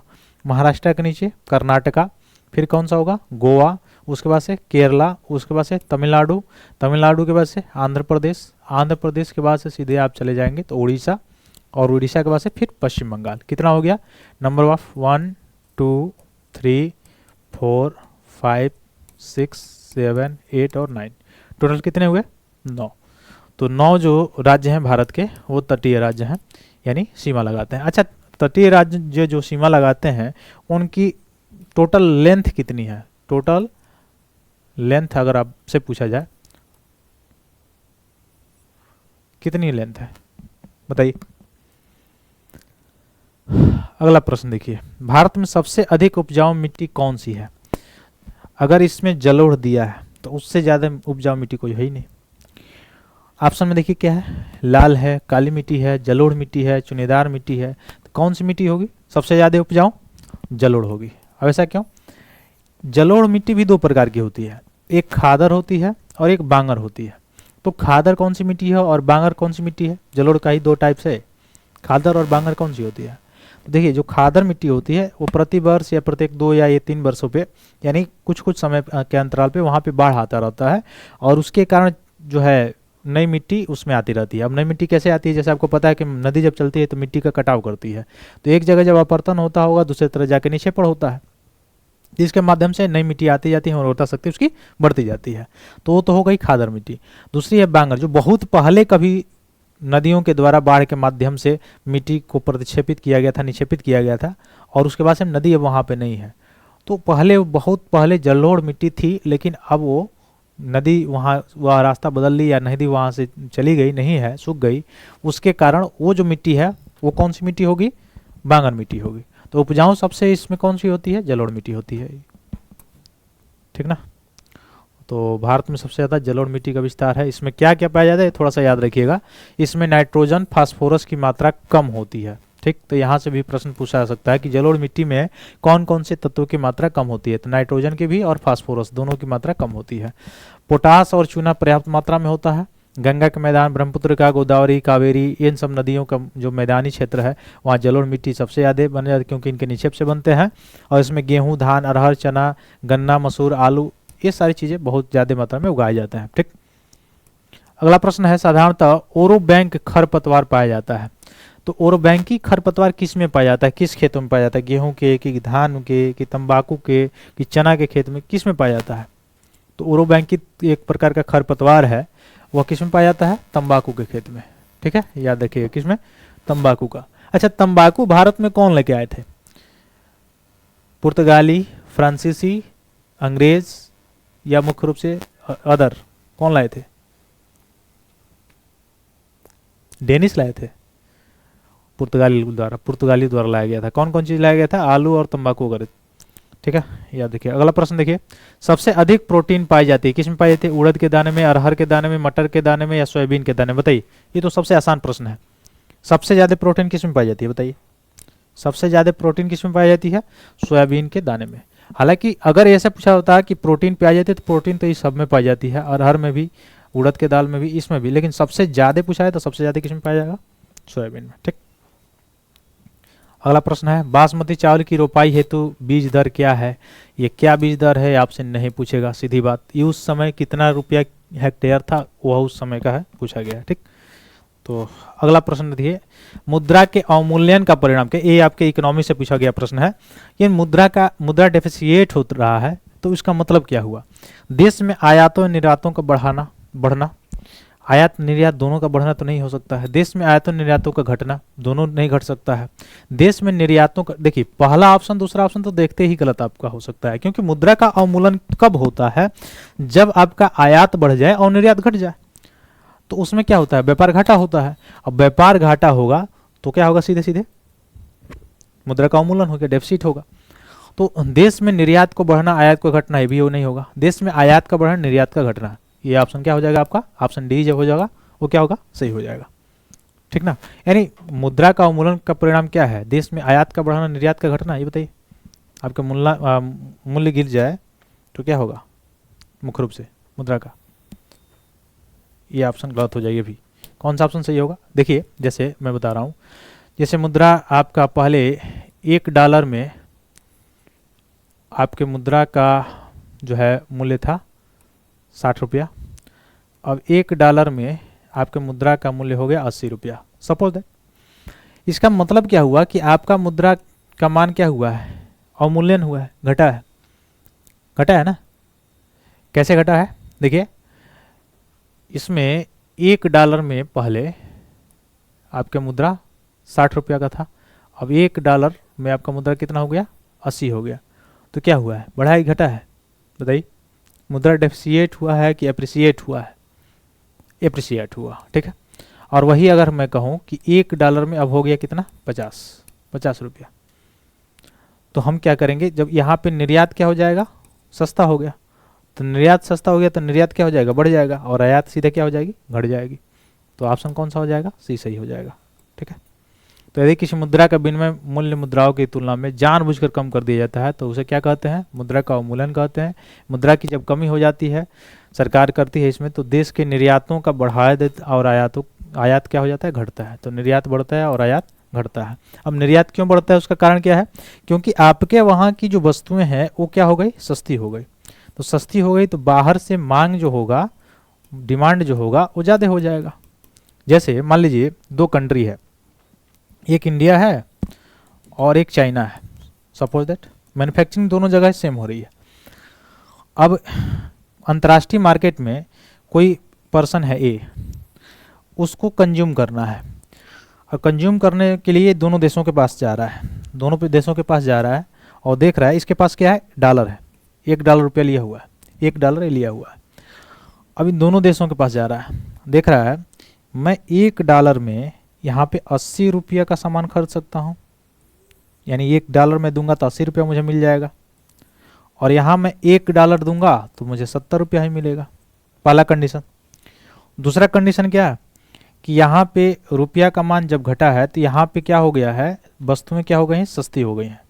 यहाँ पे वस्तुएं उसी रेट की है, तो कहाँ से कंज्यूम करना पसंद करेगा, जहाँ पे जो वस्तुओं का दाम सस्ता हुआ है वहाँ से। अब यहाँ से क्यों, क्योंकि इसको पता है कि $1 में 80 रुपये का सामान मिल जाएगा, यानी 80 रुपये के बहुत सारे विविध सामान यहाँ पे से वो कंज्यूम कर सकता है। तो इसलिए जो बाहरी लोग हैं वो क्या करेंगे, आयात करना ज़्यादा शुरू कर देंगे, तो निर्यात हमारा क्या हो जाएगा, बढ़ जाएगा, ठीक है। तो इसलिए होता है। अगला प्रश्न क्या है, ह्यूमस किसका उदाहरण है, मृदा संरचना का, क्रिस्टेलाइड का, जैविक कोलाइड का, उपयुक्त में से कोई का, किसका होता है। ह्यूमस कहाँ पे पाए जाते हैं बताइए। हाँ, मिट्टी की उर्वरता शक्ति जो बढ़ाते हैं। तो ह्यूमस किसका उदाहरण है बताइए, ह्यूमस किसका उदाहरण है, जैविक कोलाइड का। एक प्रकार का जैविक प्रक्रिया है जिसके कारण जो होता है मिट्टी में नाइट्रोजन को क्या करते हैं, अच्छा डायरेक्ट नाइट्रोजन तो पेड़ पौधे ले नहीं सकते, सीधी बात है। तो उनके जड़ों के माध्यम से जो नाइट्रोजन लिया जाता है नाइट्रेट के रूप में, वो कौन लेता है, जैसे एक राइजोबियम नामक जीव आप देखे होंगे। ठीक वैसे मिट्टी में जो पाए जाने वाले जो जीव हैं, जैसे केचुआ वगैरह हो गए, ये सारे जीव जो ह्यूमस हो गए, वो क्या करते हैं, नाइट्रोजन को, जो वायुमंडलीय नाइट्रोजन है उसको लेकर नाइट्रेट में परिवर्तित करते हैं। और जब नाइट्रेट में परिवर्तित होकर अमीनो में बदलता है तो पेड़ पौधे लेते हैं उसको, और तब जाके उससे क्या बनता है, प्रोटीन बनता है। तो डायरेक्टली कंज्यूम जो है नाइट्रोजन को ना ही कोई जीव कर सकता है और ना ही पेड़ पौधे कर सकते हैं। तो उसके लिए जो ह्यूमस होता है, जो मिट्टी में पाए जाने वाले छोटे छोटे जीव होते हैं, वो क्या करते हैं, नाइट्रोजन को डायरेक्टली, हाँ, तो वो क्या होता है, जैविक कोलाइड होता है, ये याद रखिएगा। अगला प्रश्न क्या है, निम्नलिखित में से कौन सा राज्य इलायची के उत्पादन के लिए पहचान नहीं रखता है। तो इलायची कहाँ होता है, कहाँ नहीं होता है, ये थोड़ा सा आप लोग देख लेंगे। थोड़ा सा मैं केवल बता दे रहा हूँ, उड़ीसा में नहीं होता है, बाकी तमिलनाडु, कर्नाटका, केरल साइड में ज़्यादा इलायची होता है। तो ऑप्शन डी इसके अनुसार सही हो जाएगा। ये करंट बेसिस पे आप लोग मैप में जो भी भूगोल से संबंधित प्रश्न है उसको थोड़ा सा देख लीजिएगा, क्योंकि यहाँ से प्रश्न स्टैटिक्स वाले हैं, तो यहाँ से थोड़ा सा देख लेंगे तो सही रहेगा। अगला प्रश्न क्या है, मुंबई की मीठी नदी निम्नलिखित में से किस झील से निकलती है। तो मुंबई की जो मीठी नदी है वो कहाँ से निकलती है, पोवई झील से। कहाँ से, पोवई झील से निकलती है, तो इसको याद रखिएगा। अगला प्रश्न क्या है कि भारत में कोयले का सर्वाधिक उत्पादन किस राज्य में होता है। तो सबसे ज़्यादा कोयला का उत्पादन किस राज्य में होता है बताइए। सबसे ज़्यादा कोयला का उत्पादन कहाँ पे होता है, उड़ीसा में। सबसे ज़्यादा कोयला कहाँ पे होता है, कोयला का उत्पादन उड़ीसा में होता है, ठीक है। उसके बाद से पश्चिम बंगाल।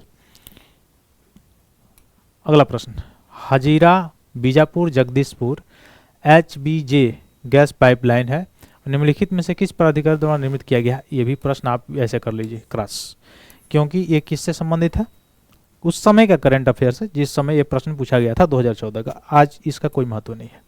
अगला है अरावली श्रेणियां जो है किस राज्य में स्थित है। तो देखिए अरावली सबसे पुरानी जो श्रेणी है ये कहाँ कहाँ से होकर जाती है, ये आपके कुछ हिस्सा थोड़ा सा गुजरात, फिर राजस्थान, फिर राजस्थान के बाद से आप इधर चले आएंगे हरियाणा, ठीक है। तो आंध्र प्रदेश इसमें दिया हुआ है, उड़ीसा दिया हुआ है, ये तो ऐसे ही गलत हो गया, हिमाचल प्रदेश जाती नहीं है। तो कौन सा ऑप्शन सही, ये तो ऐसे ही दिखाई दे रहा है, कौन सा ऑप्शन होगा, ऑप्शन ए सही हो जाएगा, ठीक है।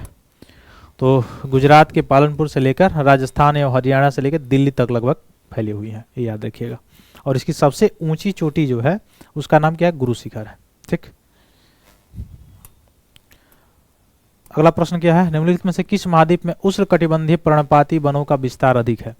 कहाँ पे उष्णकटिबंधीय पर्णपाती वन ज्यादा पाए जाते होंगे, तो उष्णकटिबंधीय जो क्षेत्र होगा वो कहाँ पे होगा, तो देखिए इस क्षेत्र पे होगा, यहाँ पे उष्णकटिबंधीय ज्यादा पाए जाते होंगे वन।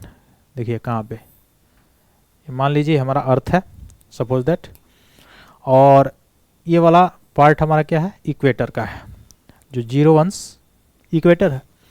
तो इक्वेटर पे यहाँ पे सबसे ज़्यादा हमेशा जो होता है वर्ष भर क्या होता है, हीट होता है, वर्ष भर हीट होता है सूर्य के प्रकाश सीधे पड़ने के कारण।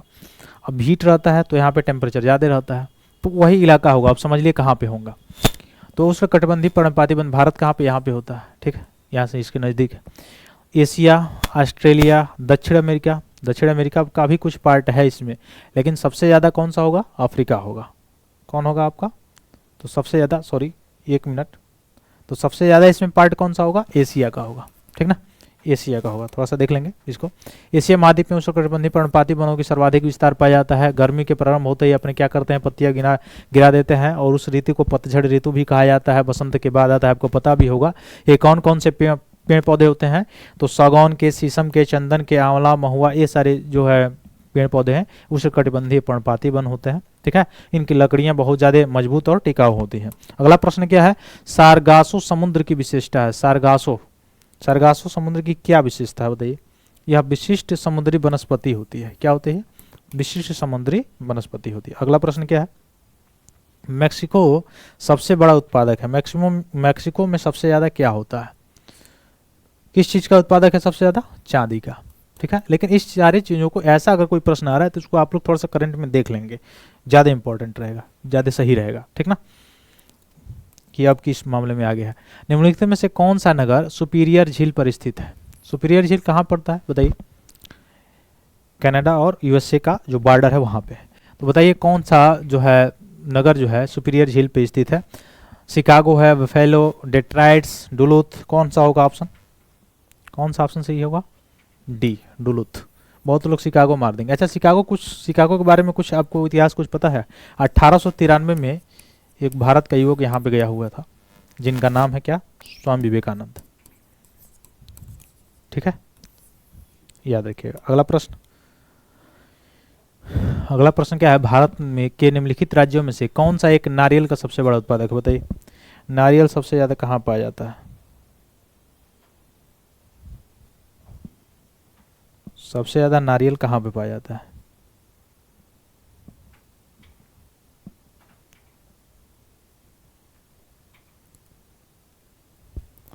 सबसे ज्यादा नारियल कहाँ पाया जाता है, तमिलनाडु में, ठीक ना। नवीनतम रिपोर्ट के अनुसार भारत में इस्पात, ये नवीनतम रिपोर्ट ये आप लोग देख लेंगे थोड़ा सा, ठीक है, क्योंकि ये प्रेजेंट का नहीं है। अगला प्रश्न, 2011 की जनगणना में उत्तर प्रदेश के किस जिले में साक्षरता दर सबसे ज्यादा थी। उत्तर प्रदेश से रिलेटेड ये प्रश्न है, यूपी स्पेशल से, कानपुर में साक्षरता सबसे ज्यादा थी। अभी लेटेस्ट सेंसस हुआ भी नहीं है, ठीक ना। भारत में जनसंख्या घनत्व क्या हो रहा है, कुछ कम हुआ है, पहले बढ़ा है, फिर 1991 के पश्चात घटा है, लगभग स्थिर रहा, स्थिर तो रहा नहीं है, निरंतर बढ़ा है। जनसंख्या घनत्व ये भी नहीं है, सही है। कौन सा ऑप्शन सही होगा बताइए, जनसंख्या घनत्व क्या होगा, जनसंख्या घनत्व तो बढ़ा है, लेकिन फर्टिलिटी रेट घटा है, ठीक ना। फर्टिलिटी रेट 2.1 से घट के क्या हो गया, 2.0 हो गया, याद रखिएगा। अगला प्रश्न क्या है, कौन सा एक दशक भारतीय नियोजन के इतिहास में रोजगार विहीन वृद्धि का दशक कहलाने योग्य है। रोजगार विहीन कौन सा है, 2005 से 2015, 2005 से 2015। अगला, भारत में प्रभावित साक्षरता दर की गणना की जाती है। प्रभावित साक्षरता दर की गणना कैसे की जाती है भारत में, बताइए कौन सा ऑप्शन होगा। 7 वर्ष की उम्र के ऊपर की जनसंख्या जो है उसी को प्रभावित साक्षरता दर क्या हो जाता है, इसी की गणना किया जाता है।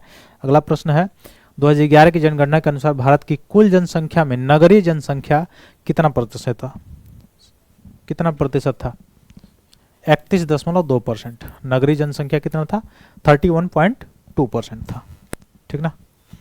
अगला है भारतीय संविधान में समानता का अधिकार 5 अनुच्छेदों द्वारा स्वीकृत है, वे हैं, यानी समानता का अधिकार कहां से कहां तक है। देखिए आर्टिकल 14 से लेकर आर्टिकल 18 तक समानता का अधिकार है, आर्टिकल 19 से और आर्टिकल 22 तक स्वतंत्रता का अधिकार है, ठीक है। तो समानता का अधिकार 14 से 18 कहीं पे है, देखिए 14 से 18। लेकिन इसमें भी क्या अगर प्रश्न बना के पूछा जाए तो ऐसे पूछा जा सकता है कि सभी जितने भी मौलिक अधिकार हैं वो सभी के सभी केवल नागरिकों को ही प्राप्त है, भारतीय नागरिकों को ही प्राप्त है, ऐसे भी प्रश्न बन सकते हैं, लेकिन ऐसा नहीं है, ठीक है। कुछ विदेशियों को भी प्राप्त है, ये समझ जाइएगा। अगला प्रश्न हमारा क्या है, भारत के संविधान के निर्माताओं ने मौलिक अधिकार की अवधारणा को उधार लिया। मौलिक अधिकार कहाँ से लिए गए, कहाँ की अवधारणा है, तो यूएसए के संविधान से, ठीक है। ये संविधान के स्रोत जब आप पढ़े होंगे वहां से आप पढ़े होंगे, यूएसए से लिया गया था, ठीक है। कनाडा से क्या लिया गया, संघीय व्यवस्था लिया गया है। सोवियत संघ से क्या लिया गया है, रूस से क्या लिया गया, मौलिक कर्तव्य लिया गया है, रूस से लिया गया, ठीक है।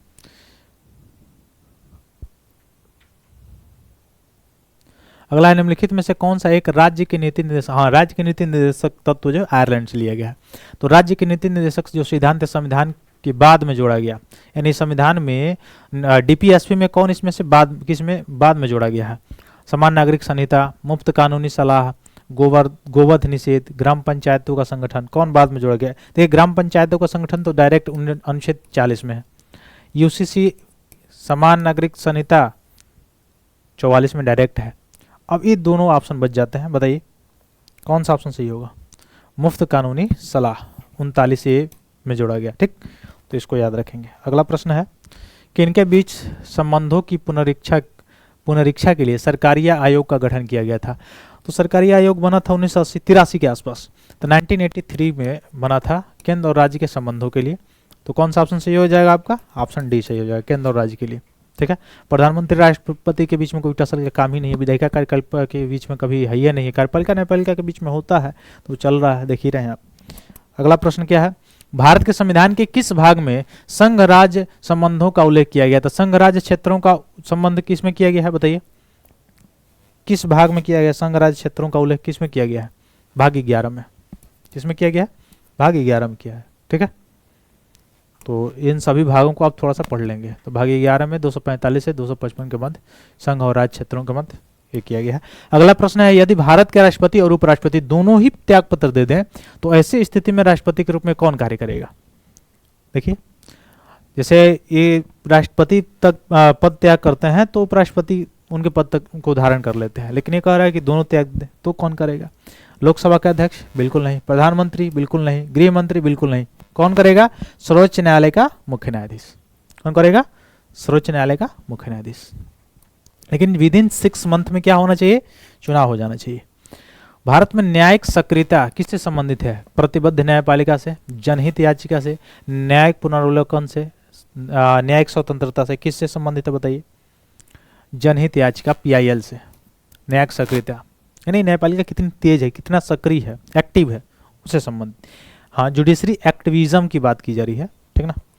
अगला प्रश्न क्या है, सर्वोच्च न्यायालय के न्यूनतम फैसलों के अनुसार सशस्त्र बल न्यायाधिकरण AFT ट्रिब्यूनल के बारे में कौन सा कथन सही है। हालांकि उस समय का ये मामला है, फिर भी हम लोग देख लेते हैं। कह रहा है कि उच्च न्यायालय हाई कोर्ट AFT के फैसले के विरुद्ध रिट याचिकाओं पर विचार नहीं कर सकती है, जो निर्णय सुनाया गया है। दूसरा, हाई कोर्ट AFT के फैसले के विरुद्ध रिट याचिकाओं में विचार कर सकती है। ये सारी चीज़ें दिए गए हैं, तो ये पहला ही आपका ऑप्शन क्या हो जाएगा, सही होगा कि हाई कोर्ट AFT यानी आर्म फोर्स ट्रिब्यूनल के जो फैसला है उसके विरुद्ध रिट याचिकाओं पर विचार हाई कोर्ट नहीं कर सकता है। डायरेक्ट कौन करेगा, सर्वोच्च न्यायालय करेगा, हाई कोर्ट के अधिकार का क्षेत्र से बाहर है, ठीक ना। अगला प्रश्न देखिए, 2015-16 में संघ के बजट में बीमा कंपनियों के विदेशी प्रत्यक्ष निवेश की सीमा बढ़ाकर कर दी गई है। कितना कर दी गई है ये आप याद नहीं रखेंगे। नवीनतम डाटा जो आएगा, अभी बजट आएगा 2 फरवरी को, ठीक है, तो वो आप लोग देखेंगे उसमें डेटा सही होगा क्योंकि ये बहुत पुराना डेटा है। अगला प्रश्न है, भारत में दीर्घकालीन राजकोषीय नीति की घोषणा किस वित्त मंत्री के द्वारा किया गया? ठीक है, कौन सा फाइनेंस मिनिस्टर थे जिनके द्वारा किया गया था? तो बीपी सिंह जो थे उन्हीं के समय किया गया था, दीर्घकालीन राजकोषीय नीति की घोषणा की गई थी। ठीक ना। अगला है 2011 में माइक्रो फाइनेंस इंस्टीट्यूशन एमएसएमई निम्नलिखित में से किसकी सिफारिश पर स्थापित किए गए थे? मालेगांव समिति, गोईपोरिया समिति, रंगराजन समिति, बैंकिंग रिफॉर्म समिति, या इसमें से कौन ऐसी कमेटी है जिसके सिफारिश पे सूक्ष्म एवं वित्तीय संस्थाओं का जो है स्थापना संबंधित सिफारिशें की गई थी? किन समिति की सिफारिश थी? मालेगांव समिति की। ठीक है, कौन सी समिति? मालेगांव समिति की सिफारिश थी। अगला प्रश्न है, प्रतीक्षाया बैंकिंग ये क्या है?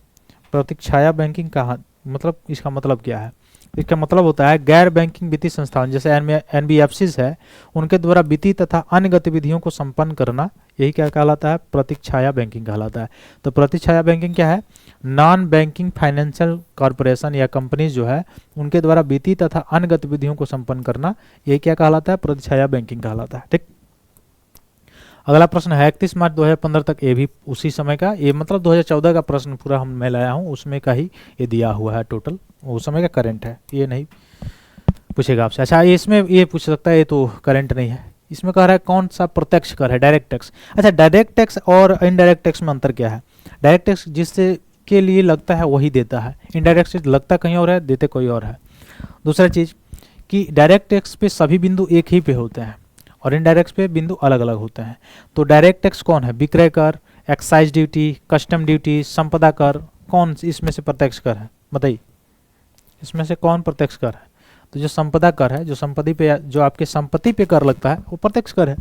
अगर आपकी संपत्ति, अगर किसी की संपत्ति मान लीजिए एक लेवल निर्धारित कर दिया गया,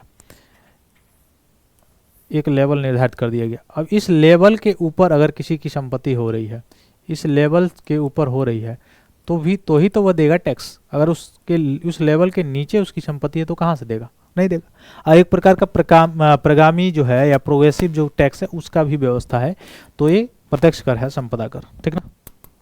अगला क्या है, किस राज्य सरकार ने व्यापार का संचालन भारतीय रिजर्व बैंक, यानी किस राज्य के व्यापार का संचालन आरबीआई नहीं करता है? तो व्यापार का संचालन पहले का है 2014 का है, तो जम्मू कश्मीर होगा, लेकिन अब ये मत मानिएगा क्योंकि जम्मू कश्मीर ऐसा अगला अब उसका संविधान न रहा 31 अक्टूबर के बाद।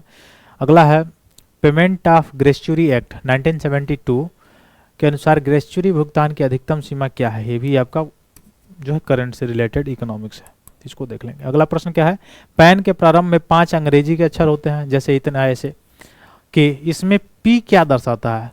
इसमें जो पी लिखा होता है उसका मतलब क्या होता है? ये पूछ रहा है, बताइए इसका मतलब क्या होता है? पी मतलब पर्सन यानी व्यक्ति, व्यक्तिगत होता है, पर्सनल, तो पर्सनल ये होता है, पी का मतलब यानी व्यक्तिगत होता है, याद रखिएगा। अगला प्रश्न क्या है, हवाई जहाज के टायरों को चौड़ा करने में निम्नलिखित में से कौन सी गैस प्रयुक्त होती है? हाइड्रोजन, हीलियम, नाइट्रोजन, नियान, बताइए कौन सा गैस लगता है?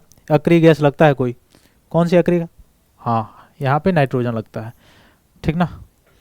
और यह भी प्रश्न पूछा सकता है कि वायुयान के टायरों में भरे जाते हैं, क्या भरा जाता है? हीलियम गैस भरा जाता है। अच्छा, एक यौगिक भी भरा जा सकता है, हाइड्रोजन परऑक्साइड, नाम सुने होंगे आप लोग, H2O2। H2O2 क्या है? हाइड्रोजन परऑक्साइड है। ठीक है।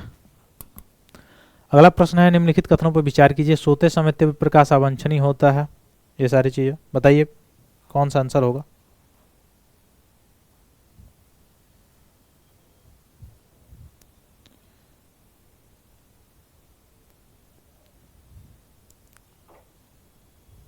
कौन सा ऑप्शन होगा सही, बताइए। कह रहा है सोते समय तीव्र प्रकाश अवांछनीय होता है, तीव्र प्रकाश में शरीर में मेलाटोनिन का उत्पादन, ये गलत है। तो आर गलत हो गया, इसका मतलब आर गलत कहाँ पे? देखिए ये है, तो इसका मतलब कौन सा सही हो गया? ऑप्शन सी सही हो जाएगा। ये इस तरह के प्रश्न तो आसान होते हैं। अगला प्रश्न देखिए, लाल स्याही बनाई जाती है, किससे बनाई जाती है? लाल स्याही किससे बनती है? इयोसिन से बनती है। किससे बनती है? इयोसिन से बनती है। ठीक ना। अगला प्रश्न देखिए, भोपाल गैस त्रासदी में यौगिक, अच्छा कब हुआ था? 84 के आसपास हुआ था शायद, 1984 के आसपास, 1984 या 86 के आसपास हुआ था, ठीक है, थोड़ा सा मिला लीजिएगा। मेथाइल अल्कोहल था या फास्फाजीन था, मेथाइल आइसोसाइनेट था, मेथाइलामाइन था, क्या था? मेथाइल आइसोसाइनेट था, ठीक ना, मेथाइल आइसोसाइनेट था, मेथाइल आइसोसाइनेट था। सी ऑप्शन मैंने बताया ही 1984 में हुआ था, ठीक, याद रखिएगा। एग्जैक्ट क्या होगा? 1984। अगला प्रश्न क्या है? फोटोग्राफी में स्थिर करने के रूप में प्रयुक्त होने वाला रासायनिक पदार्थ क्या है? तो फोटोग्राफी में कौन सा पदार्थ उपयुक्त है? Sodium thiosulphate, sodium thiosulphate. अगला प्रश्न क्या है? निम्नलिखित में से किस लवण को प्रतिदिन खाद्य नमक के रूप में उपयोग नहीं करना चाहिए? यानी कौन ऐसा साल्ट है जिसको खाद्य नमक के रूप में नहीं लेना चाहिए? समुद्री नमक, सेंधा नमक, संसारिक, साधारण नमक, आयोडीन युक्त नमक तो लेना ही चाहिए। समुद्री नमक, सेंधा नमक या संसारिक, सेंधा नमक भी लेने से कोई दिक्कत नहीं होता है। यह दो ऑप्शन आपको बताइए कौन सा ऑप्शन सही होगा? तो कौन सा होगा? समुद्री नमक। कौन सा होगा? समुद्री नमक हो जाएगा ऑप्शन आपका। प्रतिदिन सेवन मानव के लिए घातक हो सकता है, क्यों? क्योंकि अधिक उपयोग से हाई ब्लड प्रेशर और किडनी भी खराब हो सकती है, इसलिए समुद्री नमक का प्रयोग ज़्यादा नहीं करना चाहिए। अगला है प्राकृतिक कपूर जो होता है किससे प्राप्त होता है? जो कपूर आप देखते हैं, अच्छा, कपूर में एक विधि होती है, विधि ऊर्ध्वपातन विधि, आप देखे होंगे, ऊर्ध्वपातन विधि भी उसमें प्रोसेस काम करता है। तो प्राकृतिक कपूर कैसे प्राप्त होता है? हिमालय पर्वत के उच्च स्थानों की चट्टानों से, वेनेजुएला के जल झाग से, चीन और जापान के देशज ब्रिज से, अंडमान के ज्वार भाटा के अवसाद से। कहाँ से होता है बताइए?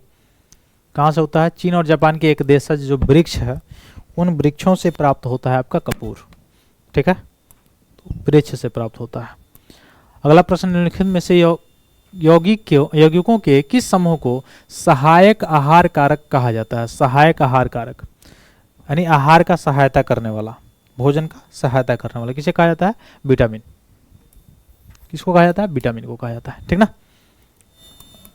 अगला प्रश्न है, भोजन का एक प्रमुख अंग क्या है? ग्लूकोज है, कार्बोहाइड्रेट है, सेलुलोज है, स्टार्च है, क्या है? भोजन का एक प्रमुख अंग क्या है? कार्बोहाइड्रेट, कार्बोहाइड्रेट, ठीक है।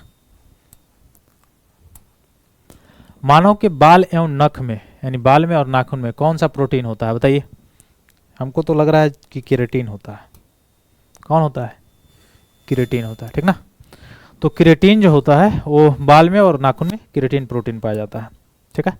तो देखिए, मानव के बाल और नख, पशुओं के सींग और खुर में, यानी पशुओं के सींग हो गया या उनका खुर हो गया, इन सब में जो प्रोटीन होता है वो कौन सा होता है? केराटिन नामक एक प्रोटीन होता है। फिर वैसे ही पूछा जा रहा है आपसे कि गाय का दूध पीले सफेद रंग का होता है, जिसका कारण उसमें निम्नलिखित में से किसकी उपस्थिति होती है? यानी किसकी उपस्थिति के कारण पीले थोड़ा सा रंग क्या होता है? उसका नाम है केसिन के साथ जो केराटिन होता है उसके साथ गाय का दूध पीला सफेद रंग का थोड़ा सा होता है, ठीक ना। हाँ, किसके साथ, किसके कारण दूध पीले सफेद रंग का? किसके? केसिन के साथ साथ जो केराटिन होता है उसके कारण। अगला प्रश्न क्या है? निम्नलिखित में से कौन सा जैव निम्नीकरण है? जैव निम्नीकरण कौन है? जैव निम्नीकरण बताइए। यानी जिसे आसानी से प्लास्टिक, पॉलीथीन पारा तो है नहीं, कौन सा है? रबर। अगला प्रश्न क्या है? निम्नलिखित में से कौन सी गैस ओजोन परत के ह्रास के लिए उत्तर है? यानी ओजोन परत, देखिए ओजोन परत अगर आपका समताप मंडल है तो वहाँ के लिए तो सही है, क्योंकि यूवी को आने से रोकता है, छान कर आने देता है। और वैसे जो क्षोभ मंडल में ओजोन होता है वो सही नहीं है। तो कह रहा है कि कौन ऐसी गैस है जो इसके ह्रास के लिए सबसे ज़्यादा मतलब वो ये कर रही है, सबसे ज़्यादा ह्रास हो रहा है इसका? कार्बन डाइऑक्साइड से, कार्बन मोनोऑक्साइड से, क्लोरोफ्लोरोकार्बन से। तो इसमें हो तो सबसे रहा, लेकिन सबसे एग्जैक्ट आंसर जो होगा क्लोरोफ्लोरोकार्बन होगा, ठीक है। तो क्लोरोफ्लोरोकार्बन। अगला है, प्रतिशतता के आधार पर वायुमंडल में सर्वाधिक पाई जाने वाली गैस कौन सी है? तो सबसे ज्यादा प्रतिशतता के आधार पर वायुमंडल में पाई जाने वाली गैस है तो सबको पता है, नाइट्रोजन है। कितना? 78%। ऑक्सीजन 21% पाया जाता है, ठीक है। अगला प्रश्न, निम्नलिखित में से किस कार्य को पारिस्थितिक संतुलन बिगाड़ता है? लकड़ी काटना, वन महोत्सव, वनरोपण करना, सामाजिक वानिकीकरण? नहीं, यही ऑप्शन होगा। कौन? लकड़ी काटेंगे तो पारिस्थितिक संतुलन बिल्कुल बिगड़ेगा, ठीक है, इकोसिस्टम जो है वो बिगड़ेगा, तो लकड़ी काटना हो जाएगा आपका आंसर। अगला प्रश्न, परिस्थिति निम्नलिखित में से निम्नलिखित के बीच पारस्परिक संबंधों का अध्ययन है। यानी पारिस्थितिकी का जो अध्ययन किया जाता है, किसके किसके बीच के अध्ययन किया? पारस्परिक संबंध का। जीव और वातावरण का, मनुष्य और वन का नहीं, मृदा और जल का नहीं, पति और पत्नी का बिल्कुल नहीं है, मनुष्य और वन का नहीं, जीव और वातावरण का, ठीक है। तो कौन सा ऑप्शन सही हो जाएगा? Option A.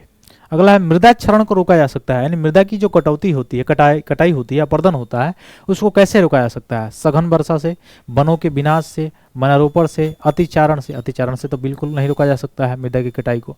वनों के विनाश करने से नहीं, सघन वर्षा से नहीं, किससे? वनारोपण से। किससे होगा? वनारोपण से। अगला प्रश्न क्या है? लखनऊ जिले की सीमा निम्नलिखित में से किस जिले की सीमा को स्पर्श नहीं करती है? तो लखनऊ की सीमा उन्नाव, हरदोई, बाराबंकी की तो से करती है, लेकिन बलिया से नहीं करती है, ठीक ना। अगला क्या है? निम्नलिखित झीलों में से कौन सी एक विश्व धरोहर स्थल है? कौन एक विश्व धरोहर स्थल है? तो इस समय का आप याद रखिएगा, क्रोएशिया का प्लूटोरियल झील ये होगा, ऑप्शन ये सही होगा, डी वाला। लेकिन उस समय का है, तो इस समय थोड़ा सा आप लोग न याद करें, इस समय जो करंट का होगा वो याद कीजिए। अगला है एजेंडा 21 किस क्षेत्र से संबंधित है? सतत विकास से, परमाणु निःशस्त्रीकरण से, पेटेंट संरक्षण से, या कृषि संबंधी परिधान से? किससे संबंधित है एजेंडा 21? सस्टेनेबल डेवलपमेंट से। किससे?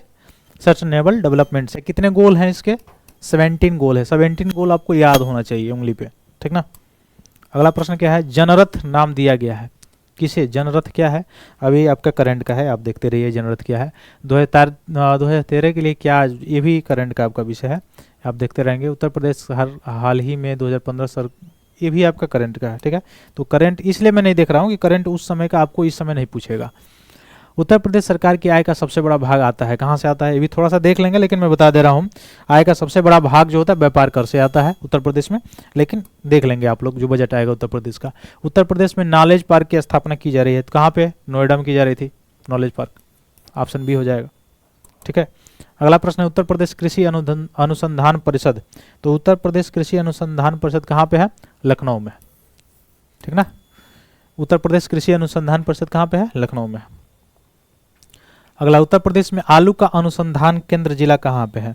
तो आलू का अनुसंधान जो है केंद्र जिला कहाँ पे है? मेरठ, ठीक है। मेरठ में क्या प्रसिद्ध है, किसके लिए प्रसिद्ध है बताइए? मेरठ क्यों प्रसिद्ध है? अगला है उत्तर प्रदेश में कृषि उत्पादन बढ़ाने में कौन सा कारक सबसे अधिक प्रभावी है? उन्नत किस्मों के बीजों की बढ़ोतरी का प्रयोग, कृषि सेवा केंद्रों का विकास, कृषि साख सुविधा, किसान क्रेडिट कार्ड योजना। क्यों उत्तर प्रदेश में ऐसा हो गया? तो ये उन्नत किस्म के बीजों को बढ़ावा के प्रयोग से। अगला प्रश्न है उत्तर प्रदेश सरकार ने विभिन्न शहरों में मेट्रो रेल चलाने का निर्णय किया है। अब क्या किया है क्या नहीं किया, ये उस समय का है, ये आप लोग प्रेजेंट वाला जो है वो याद करके रखिएगा। अगला है NCZ जो है चैती कजरी केंद्रों का की सर, ये भी नहीं है। मैं इसलिए इसको स्किप कर रहा हूँ ना, क्योंकि ये आपसे मुख्य रूप से पूछा नहीं जाएगा। ये प्रश्न जो है आपसे इसलिए नहीं पूछा जाएगा क्योंकि उस समय का करंट का ये प्रश्न है।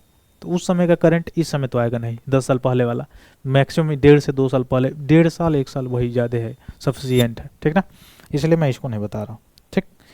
तो ये था हमारा पूरा GS का आज जो हम लोगों ने कवर किया, जितना GS अभी तक पूछा हुआ है, यानी 2014 में पूछा हुआ था, ठीक है। ये सारी चीज़ें जहाँ तक डिटेल्स करनी हो वहाँ तक मैंने डिटेल्स किया, जहाँ शार्ट में लेके चलना वहाँ शार्ट में लेके चला, क्योंकि आपको पता ही है कि 1-1.5 घंटे से ज़्यादा सेशन होता है तो आपको भी वह ओपन होने लगेगी पढ़ते पढ़ते, तो इसलिए मैंने लास्ट में वैसे किया। नहीं तो 3-4 घंटा का ऐसे पेपर ही होता है 2 घंटे का ही, तो 3-4 घंटे में पूरा डिस्क्राइब जो होगा वो आपका डिस्कशन होगा।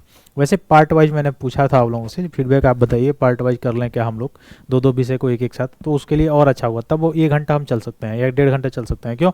क्योंकि उसके ही लिए स्पेशल हम लोग पढ़ेंगे स्पेशल, फिर 2 विषय जब समाप्त हो जाएगा फिर अलग 2 विषय ले लेंगे, तो और सफिशिएंट होगा। अब आप लोगों के ऊपर है, आप लोग जैसे कमेंट में बताएंगे उस तरह से हम लोग काम करेंगे। तो फिर मिलते हैं अगले क्लास में। बहुत बहुत धन्यवाद दोस्तों, जय हिंद।